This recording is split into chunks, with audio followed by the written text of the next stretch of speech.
live.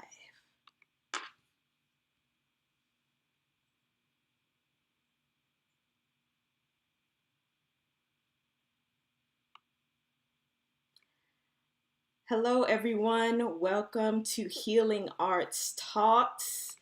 My name is Fola Afolayan, and today I have with me Vanessa Persephone Wells, who is an oracle card reader and an intuitive coach. Thank you so much for joining us tonight, Vanessa. Thank you for having me. I'm so excited. Yay, thank you so much. So I just want to start by asking you about your story, about how you got started in this work as an intuitive coach and an oracle card reader. How did you begin this work? Yeah, it's funny. I've started answering this question differently. I used to really approach even thinking about this question of like, how did I get where I am? From this very actionable decision-making type of rhythm of things of like, well, this happened, and so I decided to do X, Y, Z. And, knowing what I know now about myself and about the way healing works and the way about life generously unfolds for us, I'm like, oh no, I was just led here. And I was really led to this work through my lived experiences. I've experienced chronic illness, debilitating illness, that really forced me to explore alternative methodologies for health and healing, and also full spectrum healing. So not just looking at a physical symptom or even an emotional symptom as a singularity, because oftentimes there just wouldn't be that cycle of completion. Like, it wouldn't get better. It would alleviate a little bit, but ultimately I would either find myself back at square one, or it would just never fully resolve, and I was always left like, what is going on? Yeah. And it's that sort of beckoning to look at the full picture, that we are an ecosystem of interrelated dimensions, and the physical and the intellectual and the emotional and the spiritual, and they're all working together to make this machine go on this on this plane of existence for now. So all that to say is that, yeah, I've grappled with a lot of things: mental health issues, addiction, abuse, and not to be a Debbie Downer and go all the way into that, but it was really this constellation of lived experiences that inched me closer and closer to having to dig deeper within myself for questions and answers, like questions of what's really going on here. What am I not listening to? What am I not looking at? And learning how to create space to let those things come to the surface, and to hold space for them and with them, and give them the attention they need in a safe and healthy way. So intuition is such a huge component of that, because that's really so much about listening to and trusting our core selves, as well as everything that's beyond and outside of us. It's really this harmonized relationship between inner and outer realms. So I don't know if I answered your question. Oh, no, that's beautiful. I love how you just kind of talked about the unfolding with that, and how, all of these different steps and all of these different challenges that you had in your life kind of led you to that point of healing and trying to get to the core of it, and, being connected to all these different parts of yourself, and that usually happens to us. I've noticed a lot too with people in the healing arts. It happens when things, are going on with us personally, whether it's mental health or dealing with some sort of abuse or, some sort of challenge. It's like these core wounds keep on coming up, and then we find ways to cope with it, and to learn to heal ourselves, and keep healing as a continuous process. Yeah, I would say that those of us who step into the role of healer or facilitator, however you want to think about it, we have a responsibility to be in a consistent, I don't want to say constant, because we can't be in a constant state of working on ourselves. That would be super unhealthy, but and exhausting. But a consistent, at least, responsibility for healing ourselves. Yeah. Because we can only go as deep with others as we are willing to go with ourselves, right? We can only create safe and supportive containers that are as big as we are willing to also do within ourselves. Yeah. So yeah, we have that responsibility. And I think just to kind of circle back to your initial question, as I was going through these various facets of healing over years and years, there was that intuitive piece that, like, this isn't just about me, and this isn't just for me. So whenever we do our own healing work, we are having an indirect or sometimes very direct impact on the people and communities and environments around us, because we're showing up more fully, we're showing up more healthfully, we're showing up better boundaried, and giving people better information as to what our standard of treatment and self-care and engagement and interaction is, and that models for other people, not necessarily like a script, but at least like a standard of, hey, you can ask this for yourself too, or something similar, or whatever is specific to you. We get to like model new ways of being and conducting ourselves and expectations that we have. And yeah, so there's that sort of indirect way, and then there's that very direct way of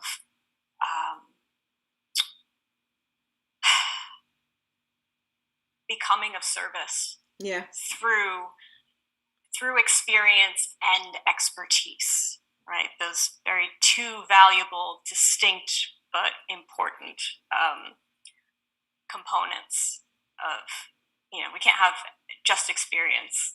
Yeah, it's like a balancing act. Yeah, you could read all the books and have expertise, but without the experience, you kind of lack the art that complements the science. And so having both, when I was like having these experiences, I was like, okay, I know this is about more than just me and my singular individual experience.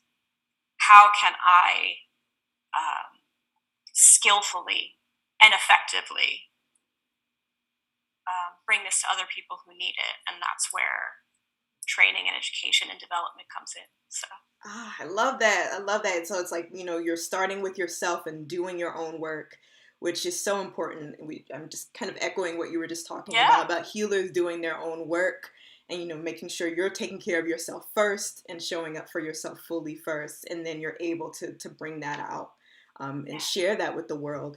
And that also makes me think of this idea of spiritual bypassing, or the working as a healer. And when you begin to start doing that work for others, how do you make sure that you are honoring your clients' experience as a healer without bypassing their pains or traumas? Yeah, absolutely. I mean, how I personally do it,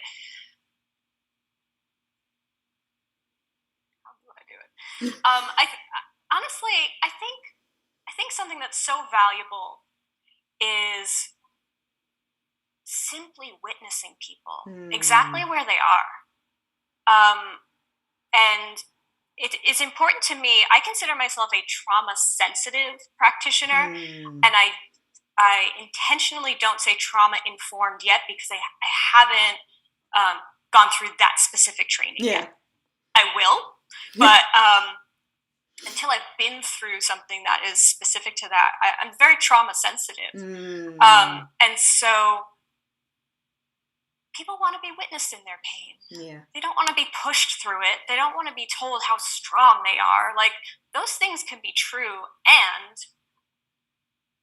wow, you're really fucking uncomfortable. Yeah. Wow, that hurts, doesn't it? I see that. I see how hurt you're feeling. And I'm here. Yeah. Right? It's that thing where so many of us, especially those of us with embodied trauma or trauma experiences, we're so used to being dropped. Yeah. Right? We get too heavy for people real fast. And that's fair. Like, not everyone is equipped or ready or willing or able or skilled to be with certain depths and dimensions of pain. Yeah.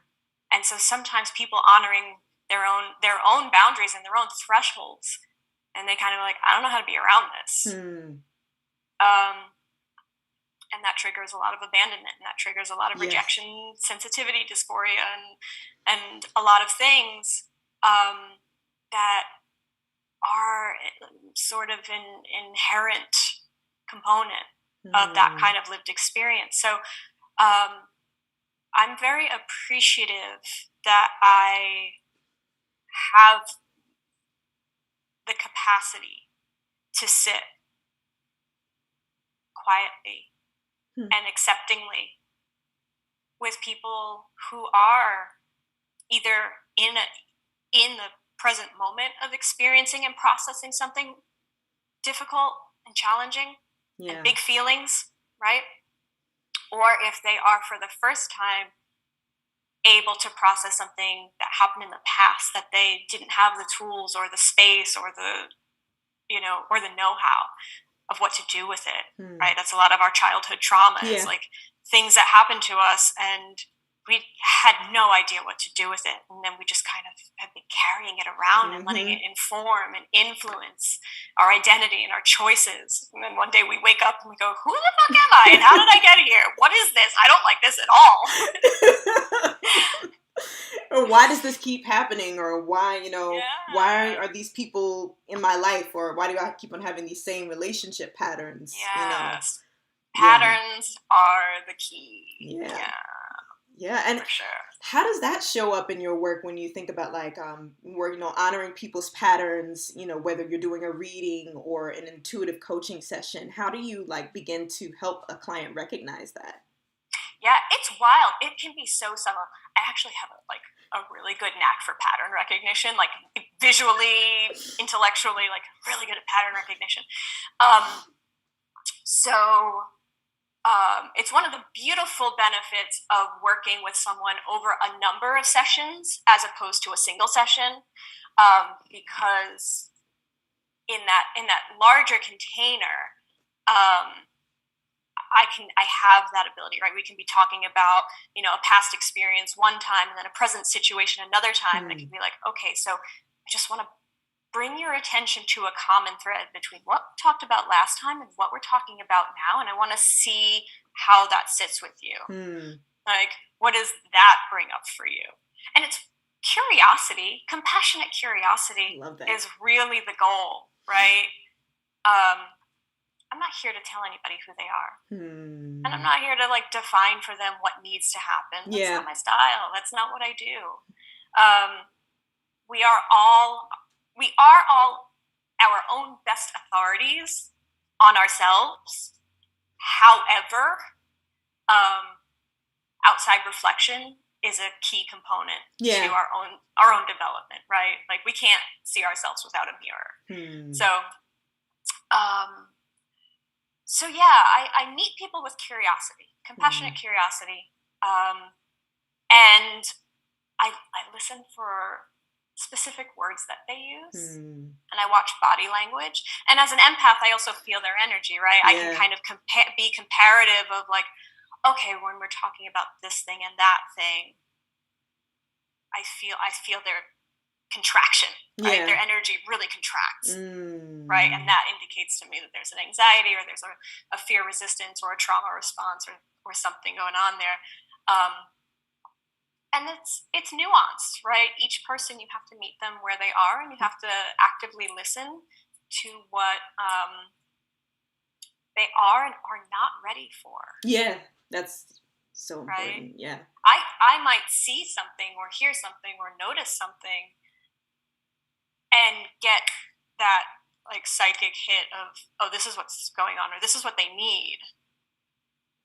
They gain far less from me saying, this is what you need. Yeah. Versus letting them play in that co-creative space of self-discovery and go like, oh, I never realized XYZ, right?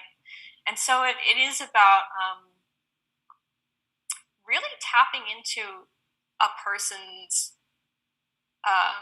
energy and field and being able to kind of dance with them there, knowing when to step back, when to lead, when to follow, when to let them have a solo act, right? Like, so it's yeah, and when to know that they're like not ready for the lift, you know, yeah. like dancing lift, like okay, we're not ready to go there. Yeah.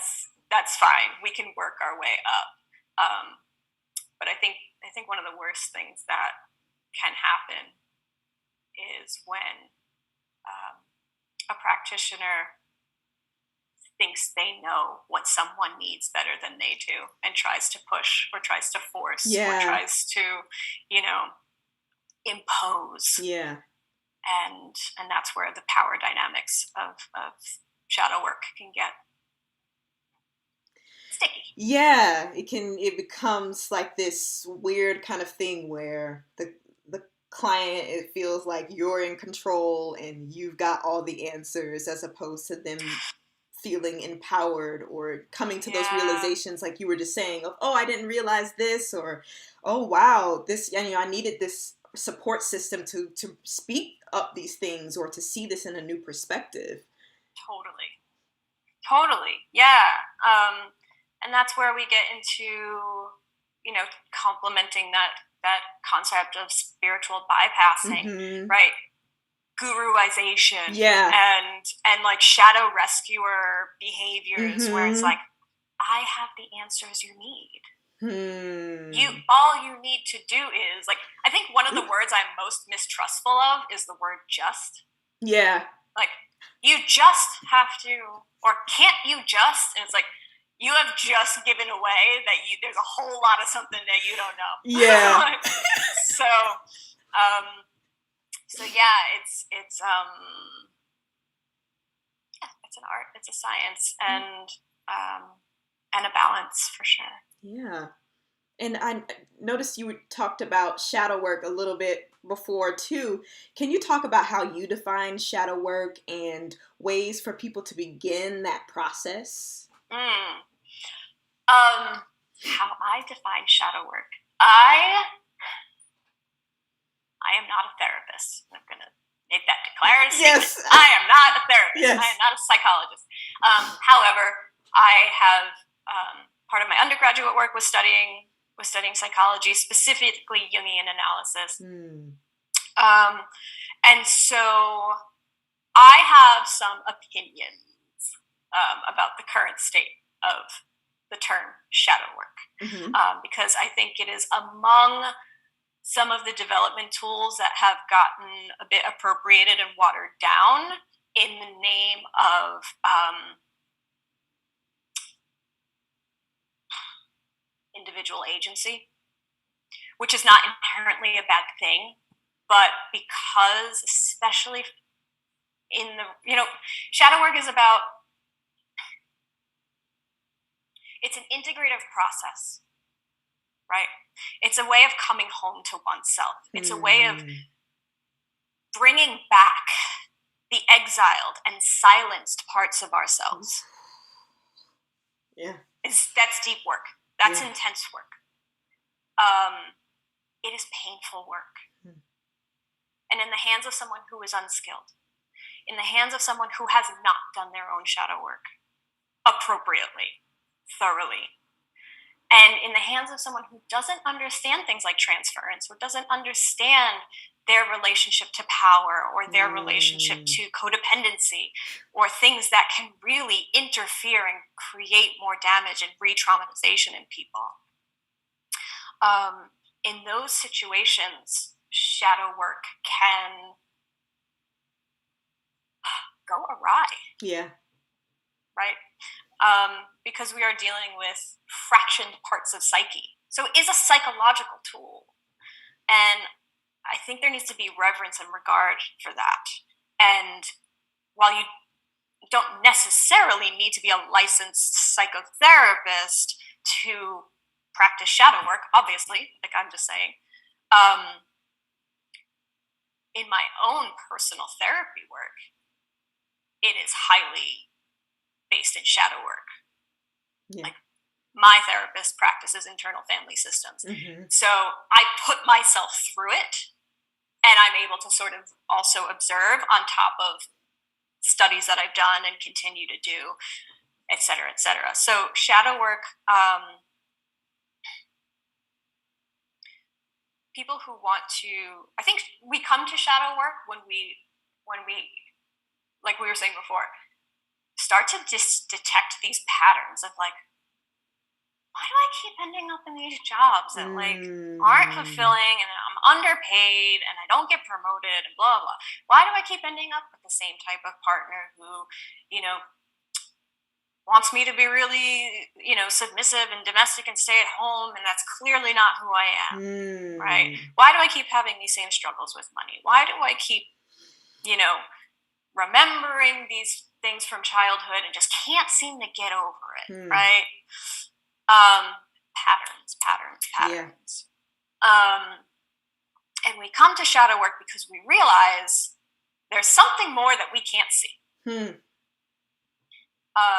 that's such an important moment. So for people who are coming to that and feel like they are ready to explore what they don't know, right? I think discernment is key for who you choose as your partner in that support process. And so I would encourage anybody to, you know, don't worry about how many followers someone has or how quippy their Instagram quotes are, or like their TikTok thing. Like, don't worry about that. This is where like intuition can be a great door opener, because do I feel an inherent connection with this person? Going back to that guru thing. Yeah. Am I looking for them to save me? Am I looking for them to fix me? Is that their posture? Red flag. Yeah. Run away. Or is this someone who isn't afraid to ask hard questions in a really nourishing way? Right? Is this person's hands big enough to hold me and everything that I am bringing to our work? Right? Or are they going to try to like patch me up, fix me, and then rush me out the door? Because we're not broken. We don't need to be fixed. Both can be true of like, I am enough exactly as I am, and I know there's more to me and I want it. Yeah. It's the both and. I love that. Like recognizing those two things can be whole and true at the same time, as opposed to this like all or nothing kind of thinking, which I feel like is really kind of enforced in our society. Like, oh, this happened to you, therefore you can only think this way and nothing else can be true. It's just this vantage point and that's it. Yeah. I think the human drive to label and categorize and compartmentalize is natural. It's how we organize things that are bigger than us, right? And leave space for unique expression. You know, so even though two people can go through this exact same experience, they're not going to come out of it the same. They might not even interpret it the same. One person can go through it and be like traumatized very deeply. Yeah. And another person can go through it and be like, that was uncomfortable. Weird. And you're like, what? And that's where we kind of get on our cultural kink for, defining people's experience and telling them, who they are and how they have to be and et cetera, et cetera. And it's like, well, that was abuse. And it's like, I mean, maybe it was, but that person does get to decide if that's how they experience it or not. And like, maybe 10 years from now, they'll turn around and be like, oh, I went through this really abusive thing and I didn't even realize it. But what's to be gained from like rubbing their nose in it like a puppy who peed on the carpet and being like, no, you look at this. You look at what this is. Like, calm down. It's not your business. Slow up. Yeah. People have to come to those things when they're ready or... Exactly. Yeah. Everyone has their own unique process. Everyone has their own unique timing. And that is something that I think we are learning to embrace in our culture, which is pace and space. We don't have to rush to a finish line.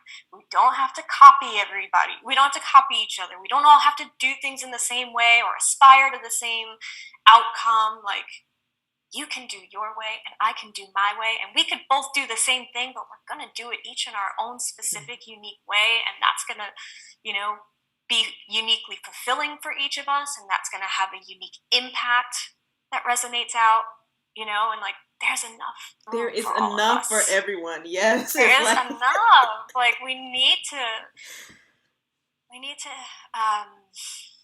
break the spell of scarcity. Easier said than done. Yeah. Simple, not easy. But, the systems and institutions and organizations and even individuals in our lives who perpetuate scarcity agenda usually benefit from it. Oh, absolutely. Even if it's their own peace of mind, right? Like, think of a parent who's like, very no-oriented. Like, no, you can't do that. No, you can't have that. Like, what are you thinking? Blah, blah, blah, blah. There's a fear there, right? It's coming from a place of protection. It's just probably poorly executed for the well-being of the child. But it's not just for the sake of saying no. There's benefit to that person, to that parent behind it, and being able to practice that discernment again and be like, okay, who benefits from me not allowing myself to expand? Ooh. Who benefits from, and conversely, what does it cost me? Right? What is this restriction? What is this imposed limitation? What does this scarcity cost me? And what value is it holding for me? Right? That's shadow work right there. Yeah. Hey, this addiction that I can't seem to, this addictive cycle that I can't seem to break. We spend a lot of time when we're dependent on something or someone beating ourselves up. Why can't I just stop? Why can't I just leave? What's wrong with me? And we rarely stop to ask, how is this helping me? How does this help me feel safe? How does this create stability for me? What's the value? Because if there weren't value, we wouldn't do it. Yeah. There's something deeply rooted. Yeah. And so shadow work sort of gets this connotation of, scary, ugly, dark, like, it has this real, like, goth attitude toward it. And it, like, that's true, but also it's a very beautiful process. And the shadow components of us are not all about shame. They're not all about repression. a lot of times they were just parts of ourselves that never got room to breathe. And they just learned how to like skulk back into a corner and hold their breath and be invisible. And it's like, there's a part of like coaxing those parts out and being like, hey, it's okay. You're okay. You're okay. You're allowed to be here now. I know it wasn't safe to be here before. It wasn't safe to use your voice. It wasn't safe to be seen. But I'm creating space, and in your own time, you're welcome. You're welcome here. And that's incredibly powerful. So powerful. So, I mean, just imagine if there was only light. We'd be blind. Yeah. You know, shadow gives depth. Shadows give texture. Shadows give contrast. Those are important parts of a lived experience. Oh, it's so very well said. I'm just like processing all of that. It's so true. Like we need Take your that. It's so much. And I love how you talked about the psychological aspects of it as well, because I think that, you know, working with a therapist can support shadow work as well. And, you know, digging deep into those paradigms and, you know, even when we get into like ancestral work, and that's shadow work too, healing ancestral trauma and bringing those things generational up to the trauma. Absolutely. Cultural trauma. I think no one cares what I think. I've found that my clients who get the best work, whether it's from an individual session or from a coaching series, are those who are also working with a therapist. Same. Yeah. That are also in that process, because even though me and their therapist may have zero communication, which obviously we don't because confidentiality, but the client is able to kind of go back and forth between these two spaces and do this double duty of like, well, this came up in my therapy session, and I want to process it through this more, you know, spiritual, intuitive dynamic, or this came up here, and I kind of want to process it through our rubric of pathology, right? Or so it's a great compliment. Everyone should go to therapy. Yes, therapy is so critical. Yeah, and I love how that goes hand in hand with, you know, intuitive coaching and getting oracle readings and doing the spiritual work. So you have both of those tools at your disposal, and like you were saying, you're looking at them from these different lenses, but they're kind of like in conversation with one another, which is really cool. They really are. I mean, my work, my job is to dialogue with your unconscious. That's my job. When I use oracle cards, those cards are like little portals into your psyche, you know? And then I thread a story together based on how these cards are talking to me, and through the channeled messages I get intuitively and mediumistically. So, and then I apply what I know from working with someone's psyche, and it becomes this really like knit together process of exploring, like I said, the parts of us that we can't see. We need someone to hold up that mirror and hold our hand at the same time. Yeah. And be like, I got you. If you don't like what you see, it's okay. It's okay. You're not alone. It's okay to be scared. It's okay to be upset. We're in this together. That's so beautiful. Yeah.